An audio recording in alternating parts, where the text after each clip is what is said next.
গল্পের লাইব্রেরিতে আপনাদের জন্য আমাদের আজকের গল্প colonel special detective story Hong চং লং রহস্য। গল্পের লেখক সৈয়দ মুস্তফা সিরাজ। গল্পের প্রধান চরিত্রে কর্নেল নীলাদ্রি সরকার ও তার সহকারী জয়ন্ত চৌধুরী। গল্পের অন্যান্য চরিত্রে কৃষ্ণপ্রসাদ সিংহ রায়, ভাটু, ইন্সপেক্টর কল্যাণবাবু এবং গঞ্জুবাবু। শুরু হচ্ছে হং চং লং রহস্য।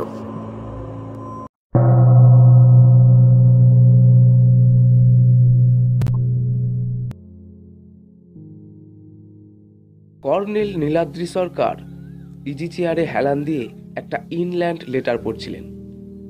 জ্বলন্ত চুরুট থেকে এক টুকরো ছাই সাদা দাড়িতে পড়ল। এটা নতুন কোনো দৃশ্য নয়, কিন্তু উনি বাঁ হাত তুলে এমনভাবে মসৃণ টাকে বুলোতে থাকলেন যেন ছাইয়ের টুকরোটা মাথাতেই পড়েছে। হাসি চেপে বললাম, ছাই কিন্তু আপনার দাড়িতে পড়েছে। আমার রসিকতায় কান দিলেন না কর্নেল। চিঠিটা ভাঁজ করে বললেন, হং চং লং। অবাক হয়ে বললাম, কি বললেন? হং চং লং। তার মানে? কর্নেল চিঠিটা আমাকে দিয়ে বললেন, দেখো মানে উদ্ধার করতে পারো কিনা।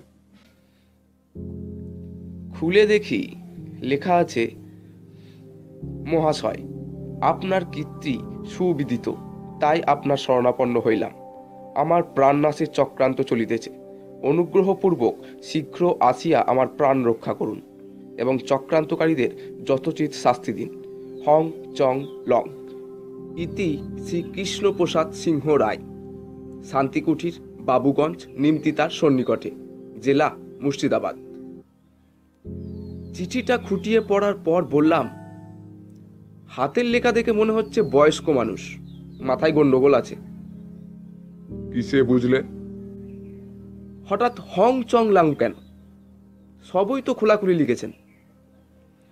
কর্নেল চুরুট অ্যাস্ট্রেতে গুজে বললেন, এমনও হতে পারে আমি পৌঁছানোর আগে যদি সত্যি ওর বড়াতে কিছু ঘটে যায়, হং চং লং থেকে আমি কোনো সূত্র পেয়ে যাব এই ভেবে।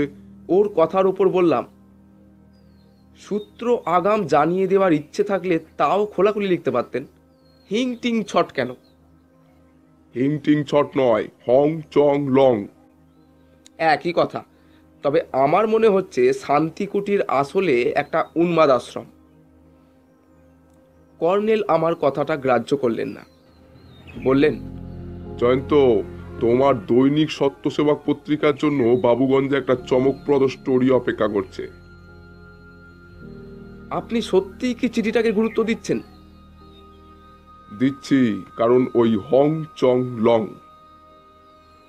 আশ্চর্য, জেনে শুনেও আপনি এক পাগলের পাল্লায় পড়তে যাচ্ছেন। কর্নেল মিটিমিটি হেসে বললেন, তুমি কিন্তু খালি হাতে ফিরবে না, এ আশ্বাস আমি দিতে পারি। বাবুগঞ্জে আমি একবার গিয়েছিলাম, সীমান্ত এলাকা, অন্তত স্মাগলিং নিয়েও একটা রোমাঞ্চকর স্টোরি দাঁড় করাতে পারবে। আমিও অবশ্য খালি হাতে ফিরবো না। এই শীতের মরশুমে পদ্মায় অসংখ্য বিদেশি জলচর পাখি আসে। চিয়ার আপ জয়ন্ত, হং চং লং। বুঝলাম, হং চং লং এর হাত থেকে আমারও নিষ্কৃতি নেই। বাবুগঞ্জ পদ্মা তীরে একটা পুরনো বাণিজ্য কেন্দ্র। রেল স্টেশন থেকে ক বছর আগেও দূরত্ব ছিল প্রায় 6 কিলোমিটার। পদ্মার ভাঙনে ক্রমশ সরে এসেছে। উত্তর দিকটায় মাটি কিছুটা উঁচু, তাই সেখানে সাবেকগঞ্জের কয়েকটা বাড়ি এখনো টিকে আছে, কিন্তু বাড়িগুলোর চেহারা জরাজীর্ণ। দেখে মনে হয় না ওসব বাড়িতে মানুষ বাস করে। আমরা উঠেছিলাম নতুন বস্তি এলাকায়, সরকারি ডাকবাংলোয়। চৌকিদার বনবিহারী কর্নেলের চেনা লোক। কৃষ্ণপ্রসাদ সিংহ রায়ের কথা জিজ্ঞেস করলে সে বলল, একসময় খুব দাপট ছিল এলাকায়, এখন বয়স হয়েছে, বাড়ি থেকে আর বেরোতে দেখি না। কর্নেল বললেন, কিসের দাপট ছিল? বনবিহারী চাপা গলায় বলল, বর্ডার এরিয়া স্যার, বুঝতেই পারছেন, যত স্মাগলার, খুনে আর ডাকাত ছিল কেষ্টবাবুর চেলা। এখন চেলারা অন্য গুরু ধরেছে। কর্নেল হাসলেন। অন্য গুরুর নাম কি? আগে সে কেষ্টবাবুর ওই খুড়তো ভাই, আসল নাম জানি না, সবাই ডাকে গঞ্জুবাবু বলে। গঞ্জুবাবু থাকে কোথায়? তার থাকার কোনো ঠিক ঠিকানা নেই স্যার। আগে থাকতো কেষ্টবাবুর কাছে, শুনেছি ওর সঙ্গে কি নিয়ে ঝগড়াঝাটি হয়েছিল, তারপর থেকে সেও ও বাড়ি ছেড়েছে। বনবিহারী শ্বাস ছেড়ে বলল, আমি স্যার এখানকার কোনো সাথে পাছে থাকি না। হ্যাঁ। বাংলো থেকে বেরিয়ে কর্নেল একটা সাইকেল রিক্সা ভাড়া করলেন। রিক্সাওয়ালাকে বললেন, কেষ্টবাবুর বাড়ি চেনো? রিক্সাওয়ালা বলল, কেষ্টবাবুর বাড়ি অবধি রিক্সা যাবে না, আপনাদের খানিকটা পায়ে হাঁটতে হবে।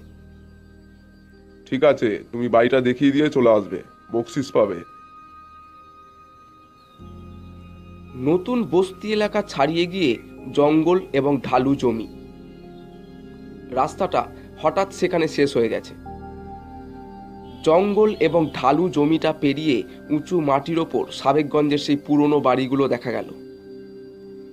রিক্সাওয়ালা বলল, আমি আর যাব না স্যার, রিক্সা চুরি যাবে। ওই যে গেটটা দেখছেন, ওটাই কেষ্টবাবুর বাড়ি। তবে একটা কথা বলি স্যার, সন্ধ্যার আগেই ফিরে আসবেন, জায়গাটা ভালো না, প্রায় ছিনতাই হয়।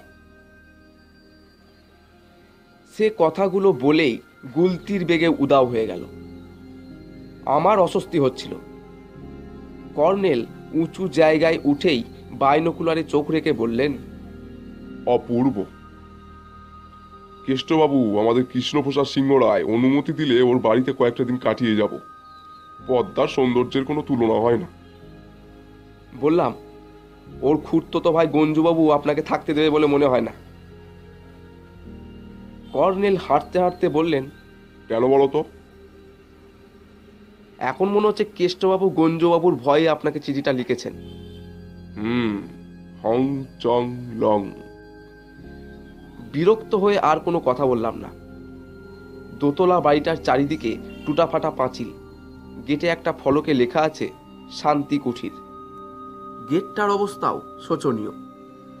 আমরা গেটের সামনে যেতেই একজন মধ্যবয়স্ক লোক প্রাঙ্গণ থেকে এগিয়ে এলো। মাথার চুল সাদা, কিন্তু বেশ শক্ত সামর্থ্য গরম। পরনে খাটো ধুতুই, গায়ে একটা কম্বল জড়ানো। সে সন্দেহের দৃষ্টে তাকিয়ে রুক্ষ স্বরে বলল, কাকে চায়? কর্নেল পকেট থেকে তার নেম কার্ড বের করে লোকটাকে দিলেন। বললেন, আমরা কলকাতা থেকে আসছি, সিংহ রায় মশাইয়ের সঙ্গে দেখা করব। সে কার্ডটা হাতে নিয়ে চলে গেল। এতক্ষণে লক্ষ্য করলাম গেটে ভেতর থেকে তালা আটকানো আছে। একটু পরে সে ফিরে এসে তালা খুলে বলল, আসুন। তারপর আমরা ভেতরে ঢুকলে ফের তালা আটকে দিল। বসার ঘরটা দেখে মনে হলো একসময় অবস্থা ভালোই ছিল। লোকটা আমাদের সোজা দোতলায় নিয়ে গেল। বাড়িতে অস্বাভাবিক স্তব্ধতা, কেন যেন গা ছমছম করছিল। একটা ঘরের ভেতর থেকে গম্ভীর গলায় কেউ বলে উঠল, আসুন। সেই ঘরে ঢুকে দেখি খাটে একজন পৌর ভদ্রলোক আলোয়ান মুড়ি দিয়ে বসে আছেন। আমরা বসলে তিনি কর্নেলের কার্ডটা দেখতে দেখতে বললেন, কর্নেল নীলাদ্রি সরকার, আপনি মিলিটারি লোক? কর্নেল নির্বিকার মুখে বললেন, আপনি কৃষ্ণপ্রসাদ সিংহ রায়? হ্যাঁ, তা আপনাদের আসার উদ্দেশ্য? আপনি আমাকে আসতে লিখেছিলেন। আমি কোসমিন কালেও আপনাকে চিনি না। আপনি আমাকে কোনো চিঠি লেখেননি? কখনো না। আপনাকে কেন চিঠি লিখতে যাব? হং চং লং। কেষ্টবাবু হঠাৎ খাপ্পা হয়ে গেলেন। কি বলছেন মশাই? হং চং লং মানে তো আপনারই জানার কথা। কেষ্টবাবু হুঙ্কার ছাড়লেন, আয় ভাটু, এদের গেট পার করে দিয়ে আয়। তোকে পই পই করে বলেছি, যাকে তাকে বাড়ি ঢোকাবি না। কর্নেল গম্ভীর মুখে উঠে দাঁড়ালেন। আমিও কেটে পড়ার তালে ছিলাম। দুজনে নিচে নেমে আসার পর ভাটু তুলো মুখে আমাদের অনুসরণ করল। গেটের কাছে পৌঁছে সে কাচুমাচু মুখে বলল, কিছু মনে করবেন না স্যার, বাবুর মেজাজ আজকাল কেমন হয়ে গেছে। বাংলোয় ফিরে কর্নেল মুখ খুললেন। কি বুঝলে জয়ন্ত? হাসতে হাসতে বললাম, আপনাকে বলেছিলাম ভদ্রলোকের মাথায় গন্ডগোল আছে। আর কোনো অদ্ভুত ব্যাপার বলতে হংচং লং শুনে উনি হঠাৎ কেন যেন খাপ্পা হয়ে উঠলেন। আর কিছু? বড্ড চেঁচামেচি করে কথা বলছিলেন। কর্নেল সায় দিলেন। ঠিক ধরেছ, ওর কণ্ঠস্বর বড্ড বেশি চড়া। আচ্ছা কর্নেল, এমনও তো হতে পারে পাশের ঘরে বা আশেপাশে কোথাও ওর সন্দেহভাজন চক্রান্তকারীরা ছিল, তাই তাদের শুনিয়ে ওভাবে কথা বলছিলেন। হ্যাঁ, তোমার কথায় যুক্তি আছে। কর্নেল একটু চুপ করে থাকার পর ফের বললেন, তবে চিঠিটা ওর দেখতে চাওয়া উচিত ছিল। তোমার যুক্তি অনুসারেই বলছি, চক্রান্তকারীদের শুনিয়েই চিঠিটা দাবি করতে পারতেন, কিন্তু করলেন না। বনবিহারী কফি আনলো। কর্নেল চুপচাপ কফি খেলেন। তারপর হঠাৎ উঠে দাঁড়িয়ে বললেন, তুমি বিশ্রাম করো, আমি আসছি। কিছু জিজ্ঞেস করার সময়ও পেলাম না। কর্নেল এমন হন্তদন্ত হয়ে বেরিয়ে গেলেন। বারান্দায় ঠান্ডাটা ক্রমশ বেড়ে যাচ্ছে। পদ্মার দিক থেকে হিম হাওয়া এসে ঝাঁপিয়ে পড়ছে। ঘরে ঢুকে সতর্কতার দরুন দরজাটা এঁটে কম্বল ঢাকা দিয়ে শুয়ে পড়লাম। তখনও ট্রেন জার্নির ধকল সামলাতে পারিনি। কিছুক্ষণ পরে দরজায় কেউ নক করলো। কর্নেল ফিরলেন ভেবে উঠে গিয়ে দরজা খুলে দিলাম। তারপর হকচকিয়ে গেলাম। কর্নেল নন, শান্তি কুটিরের সেই কৃষ্ণপ্রসাদ সিংহ রায় ওরফে কেষ্টবাবু। পরনে গোলাবন্ধ কোট, মাথায় হনুমান টুপি। তা সত্ত্বেও চিনতে ভুল হলো না। ঘরে ঢুকেই চাপা স্বরে বললেন, কর্নেল সাহেব কোথায়? ব্যস্তভাবে বললাম, আপনি একটু বসুন, কর্নেল এসে পড়বেন। বসার সময় নেই, ওকে বলবেন শিগগির যেন আমার সঙ্গে দেখা করেন, আজ রাতেই। কথাটা বলেই কেষ্টবাবু বেরিয়ে গেলেন। বারান্দায় গিয়ে দেখলাম ভদ্রলোক লনের পাশে ঝোপঝাড়ের আড়াল দিয়ে গুড়ি মেরে এগিয়ে যাচ্ছেন। বনবিহারী কিচেনে কয়লার উনুনের সামনে দাঁড়িয়ে খুন্তি নাড়ছে। তাহলে যা ভেবেছি তাই ঠিক। আমরা এমন সময় দেখা করতে গিয়েছিলাম যখন চক্রান্তকারীরা ওর ঘরে ছিল। কিন্তু তারা কারা? ওর আত্মীয় স্বজন? বাড়ির ভেতরে তো আর কারো সাড়া শব্দ পাইনি।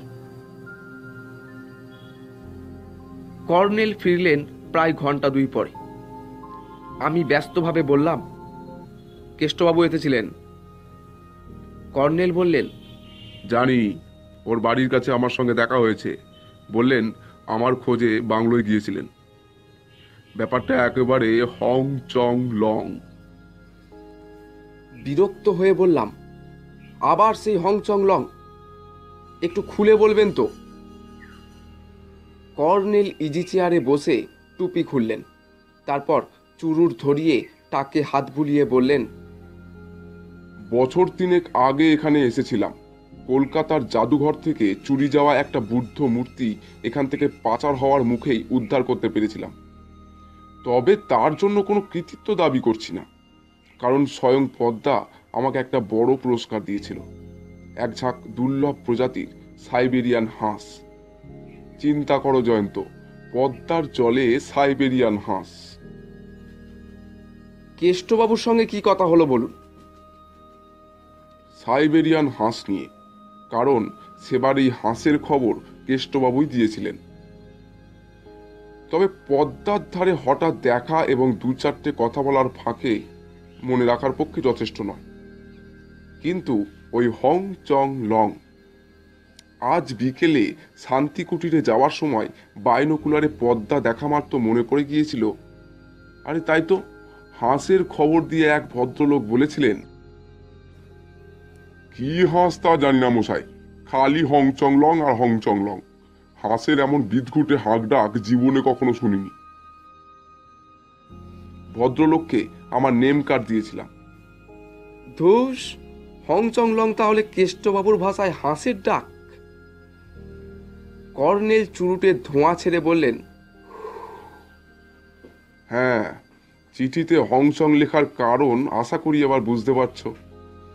পূর্ব পরিচয় মনে পড়িয়ে দেওয়া এবং সেই সঙ্গে সাইবেরিয়ান হাঁসের লোভ দেখানো, যাতে আমি চিঠি পেয়েই ছুটে আসি।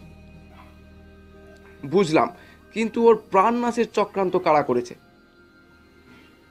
সে নিয়ে কোনো কথা হয়নি। কি আশ্চর্য! আশ্চর্যের কি আছে?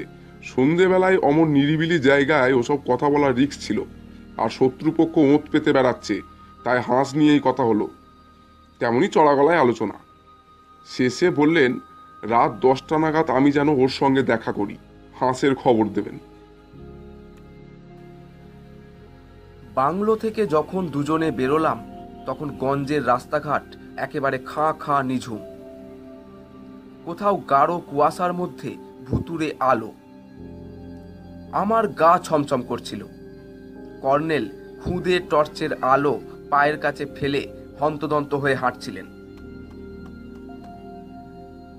নতুন বস্তি এলাকার পর সেই জঙ্গল আর ঢালু জমির কাছে পৌঁছানোর সঙ্গে সঙ্গে পদ্মার দিক থেকে কনকনে ঠান্ডা হাওয়া এসে ঝাঁপিয়ে পড়ল।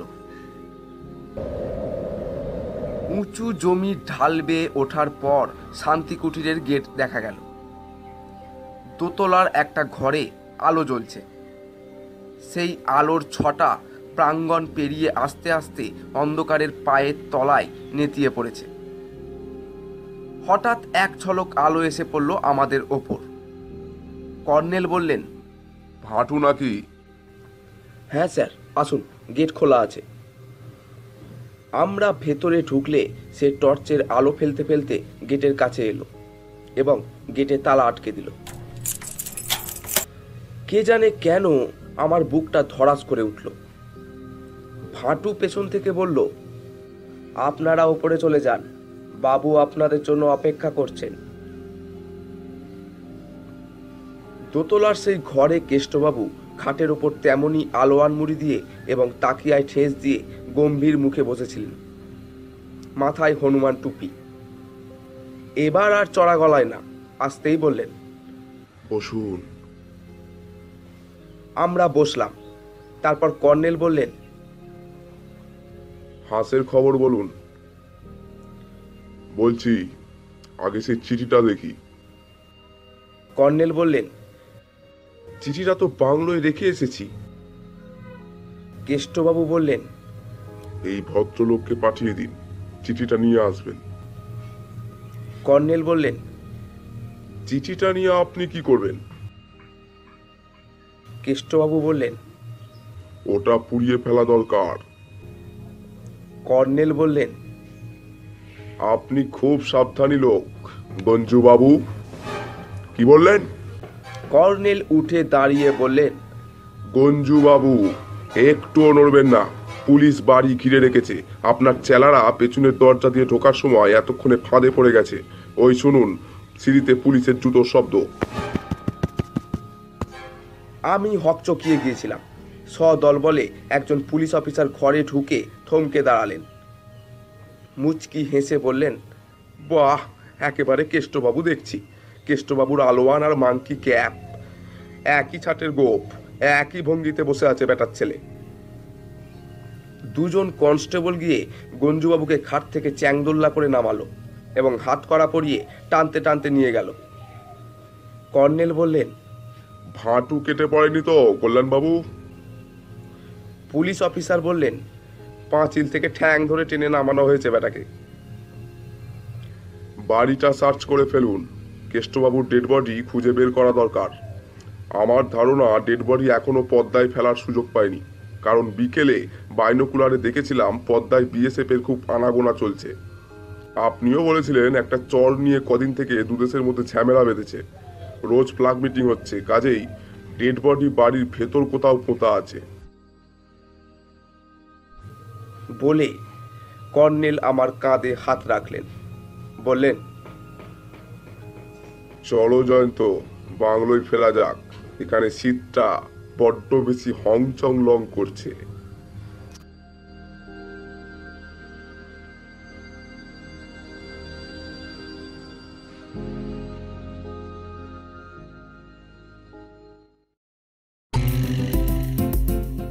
গল্পটি আপনাদের কেমন লাগলো আমাদের কমেন্ট করে জানান।